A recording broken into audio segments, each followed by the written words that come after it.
et bienvenue dans les murmures de l'histoire. Je vais vous lire une lettre, une vraie, écrite il y a plus d'un siècle au front par un soldat de la Grande Guerre. Cette lettre vient du livre Paroles des poilus rassemblés par Jean-Pierre Guéhenno. Elle parle d'attente, de peur, d'amour, de silence. Elles ne sont pas des leçons d'histoire. Ce sont juste des voix, des fragments de vie. Je vous invite à les écouter doucement, comme on écoute quelqu'un qu'on ne veut pas oublier. Et si cette voix vous touche, n'hésitez pas à liker, à partager ou à laisser un commentaire. C'est une autre façon de faire vivre encore un peu plus ces mots venus d'un autre temps.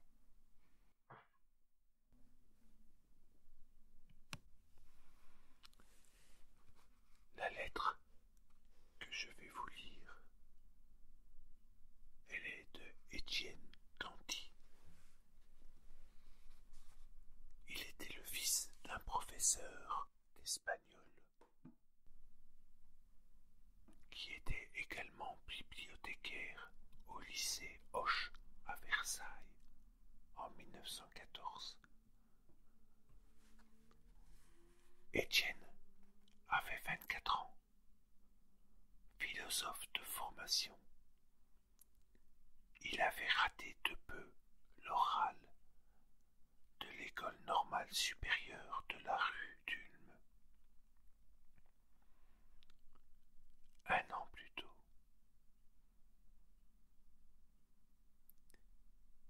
il était déjà sous les drapeaux lorsque son service militaire déboucha sur la guerre.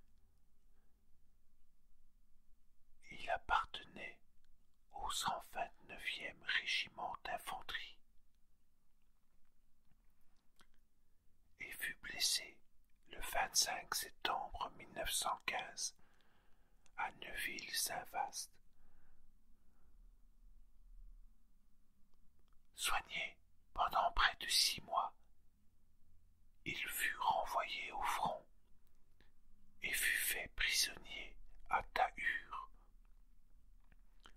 le 21 mars 1918. Il fut libéré de son camp de prisonniers et rapatrié le 15 décembre 1918, puis démobilisé le 8 août 1919.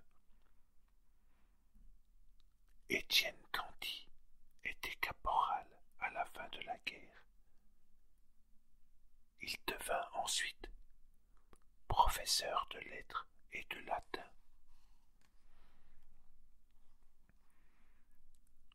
« 2 novembre 1914. Je ne sais pas l'heure. Je ne sais plus l'heure. Je n'ai plus la notion du temps, autrement que par le soleil et l'obscurité. Il fait grand jour et beau jour. Le ciel d'automne est lumineux. S'il n'est plus bleu, je l'aperçois par-dessus le remblai de la terre et des cailloux de la tranchée. Et mon sac me sert de fauteuil. Mes genoux touchent la paroi pierreuse. Il y a juste la place de s'asseoir et la tête arrive au niveau du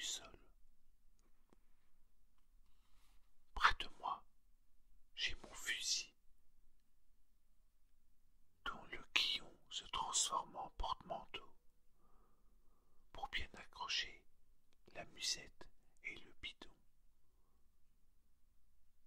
Dans le bidon, il reste un peu de bière. Dans la musette, il y a du pain, une tablette de chocolat, mon couteau, mon quart et ma serviette. À ma gauche, le dos énorme d'un camarade qui fume en silence me cache l'extrémité de la tranchée. À droite, un autre, couché à moitié, roupi dans son couvre-pied. Le bruit affaiblit des conversations. Le cri d'un corbeau, le son d'un obus qui file par instant vers les lignes françaises trouble seul le silence. Nous sommes sales, sales comme des cochons, c'est-à-dire blancs comme des meuniers, car cette terre est comme de la farine, tout est blanc, la peau, le visage, les ongles, la capote, la cartouchière, les souliers.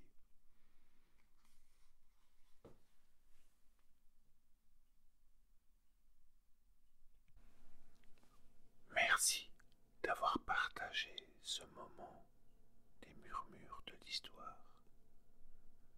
N'hésitez pas à liker, à aimer